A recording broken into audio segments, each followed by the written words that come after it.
Okay, are you It's aware? a much better idea, and certainly better for us. Are you aware that the liberal media and the Democratic Party in general trying to paint you as a racist? Are you aware of that?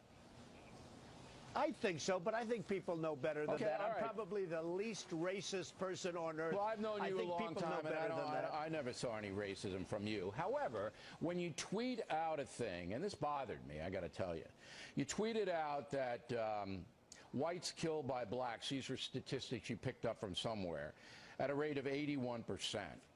And that's totally wrong. Whites killed by blacks is 15%.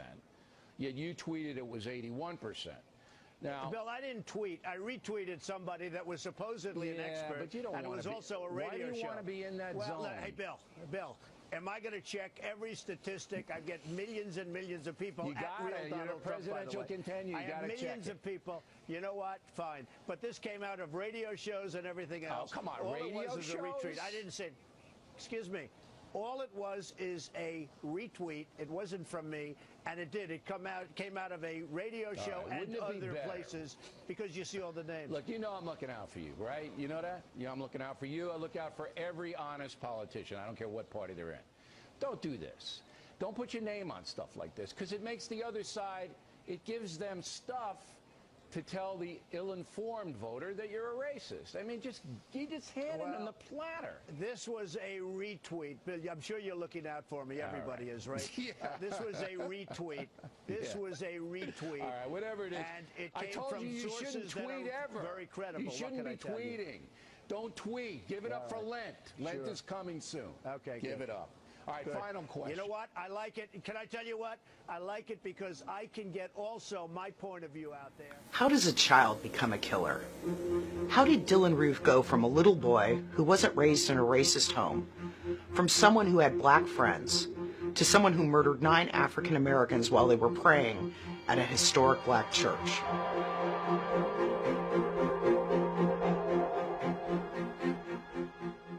Part of the answer lies in the story of how fragile minds can be shaped by Google's search algorithm. Dylan Roof posted a manifesto on the web a few months before his murderous rampage. He said that he didn't grow up in a racist home or environment. The event that awakened him to racial issues, he said, was the Trayvon Martin case. I kept hearing and seeing his name and eventually decided to look him up. I read the Wikipedia article and right away I was unable to understand what the big deal was. It was obvious that Zimmerman was in the right. But more importantly, this prompted me to type in the words black on white crime into Google, and I have never been the same since that day. The first website I came to was the Council of Conservative Citizens. There were pages upon pages of these brutal black on white murders. I was in disbelief. At this moment I realized that something was very wrong. How could the news media be blowing up the Trayvon Martin case while hundreds of these black on white murders got ignored?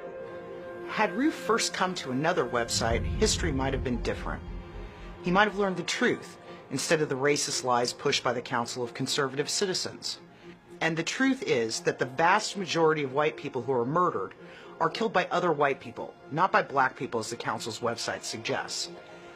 The Council's site wasn't the only one peddling misleading statistics when Roof Googled black on white crime. In fact, the amount of interest in 2013 in this topic, stoked by white supremacist propagandizing, actually created a cyber cascade on this subject, linking Roof to these proliferating hate materials. Because of the way Google's algorithm works, Roof's search results were dominated by racist misinformation. The truth was submerged. Google likes to present itself as though it's the new library for the world. It says that its algorithm uses a set of signals to determine how trustworthy, reputable, or authoritative a source is. But whether because Google's algorithm is flawed, or because it is easily manipulated by those well-versed in search optimization, it apparently didn't present trustworthy, reputable, or authoritative information to Roof. Say I were to walk into a library and ask for information on black on white crime. Well, there wouldn't be a whole section filled with white supremacist books that a librarian would point me to. Instead, a librarian would probably lead me to the FBI's crime statistics. That's not necessarily what happens when Google is my library. And it gets worse the more I use Google's library. In an attempt to cater to our preferences and ultimately to monetize them, Google's algorithm keeps giving us more and more of what we search for. And what Ruth came to want, as he was being miseducated, was proof of an epidemic of black murders of whites, happily provided by America's white supremacists. Another site that Ruth came to was Stormfront.org, the oldest hate site on the web. It's filled with racist and anti-Semitic materials shared by more than 300,000 registered users from around the world. Here, Ruth found himself in a world of black-on-white crime, a major topic on Stormfront. We know this because Ruth posted on the site. Ruth also found the Daily Stormer, a cesspool of anti-black and anti-Semitic materials that calls itself the premier alt-right site. He posted there as well. I don't care what color it is. When you go to war, if you know the enemy dresses in red and you dress in blue, you shoot at red. Don't shoot. Ken, you've been in uniform. You shoot at the enemy. You try to identify the enemy. And the enemy right now, the overwhelming majority of people coming in are people of color or people of Hispanic origin. Am I your enemy? You're not subjectively my enemy, but what you are promoting will lead to the disappearance of my people and my culture. And I will tell you this, it annoys me tremendously when I'm told by some immigrant or a child of immigrants that the only reason my country is worthwhile is because people like them have come here. It's as if to say, my ancestors built a dung heap, and I don't doubt your goodwill, but your goodwill is objectively going to lead to the oblivion of my people. I'm sorry, there is no other way to see it. What makes a nation? Is it simply anyone who lives within the borders of a country, or is there something more to it? Well, they're debating that question right now in the Netherlands, which is holding an election on Wednesday. One of the top polling parties is the Party for Freedom. It's led by Geert Wilders, who has called for halting Muslim immigration into that country and pulling the Netherlands out of the European Union. Congressman Steve King of Iowa recently started a debate here in this country when he tweeted in support of Wilders. He wrote this: Wilders understands that culture and demographics are our destiny. We can't restore our civilization with someone else's babies.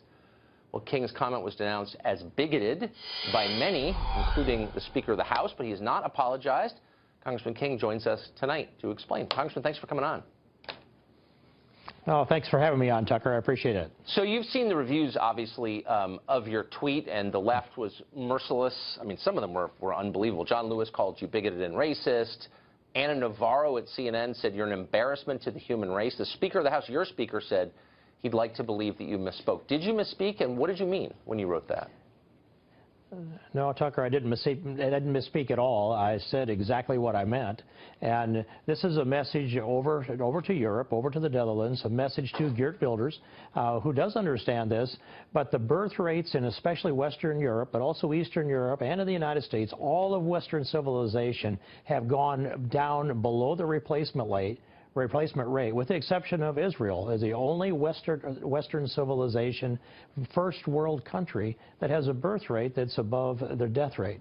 And so we have to do something to increase our birth rate, or the vacuum that's created will be filled by people that don't believe in our values here in Western civilization. And we're seeing it happen in the Netherlands and all across Europe. And that's a lot about what the race is about that's coming up here in a couple of days in the Netherlands. So the solution to that in the United States has simply been to import people from other countries, and that increases the population despite the fact that the birth rate of native-born Americans is pretty low. That's not an adequate solution. You say, why? Mm-hmm.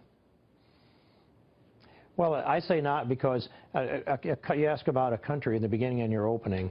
A country, a nation state needs to have a sense of a common history, a common culture, a common civilization, common experiences that bind us together.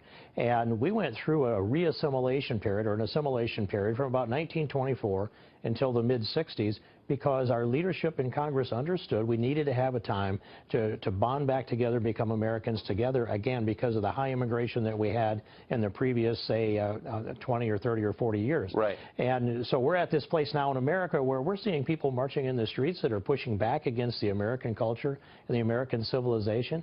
And it's troubling to me that over the last 25 years, we've essentially phased out the promotion of assimilation, and we promoted instead multiculturalism and diversity as if it were. Is there anything about your tweets over the weekend that you would change? Not at all, Jan. I'll probably be putting some more out here that to cause them to think a little bit more. And their effort here is to be celebrating because the United States is moving towards becoming the whites becoming a minority, be a majority minority within the country according to where they're planning at. Now, if you talk that way, they would label you a racist. Yes, that's true. That's true. But what are they after? What is their utopia? They're dividing people. They're pitting people against each other. And Jorge Ramos' stock and trade is to identify and try and drive wedges between race and ethnicity, I should say, to be more correct. And when you start accentuating the differences, then you end up with people that are at each other's throats. And he's adding up Hispanics and blacks, and he predicts will be in greater number than whites in America. I will predict the Hispanics and the blacks will be fighting each other before that happens.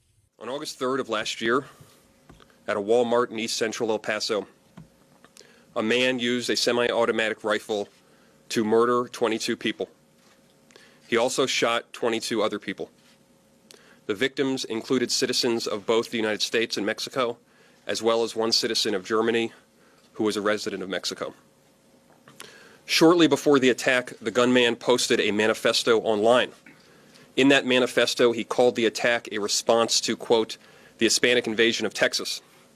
He claimed to be defending the United States from, quote, cultural and ethnic replacement brought on by the invasion. A federal grand jury sitting here in El Paso returned a 90-count indictment against the Walmart shooter. That's 2 counts for each of the 44 innocent victims who were shot by the attacker, both those who survived and those who did not, as well as 2 additional counts for one of the other people he attempted to kill. As I mentioned, 22 of the 90 counts carry a maximum penalty of death. We're going to follow DOJ's established protocol for deciding whether to recommend the death penalty to a jury. Our top goal, of course, is always to stop threats before they materialize. But it's very difficult work, and it's made harder by the amount of racist propaganda online, which can inspire lone actors who don't have criminal records and don't have contacts with hate groups to commit atrocities. Today, we in the grand jury allege that the defendant committed these federal hate crimes and that he committed these violent crimes to frighten and intimidate the Hispanic community. As the grand jury alleges, the defendant tried to terrorize an entire community. This will not stand. The Department of Justice will continue to fight these acts of hatred both here in El Paso and across our entire country.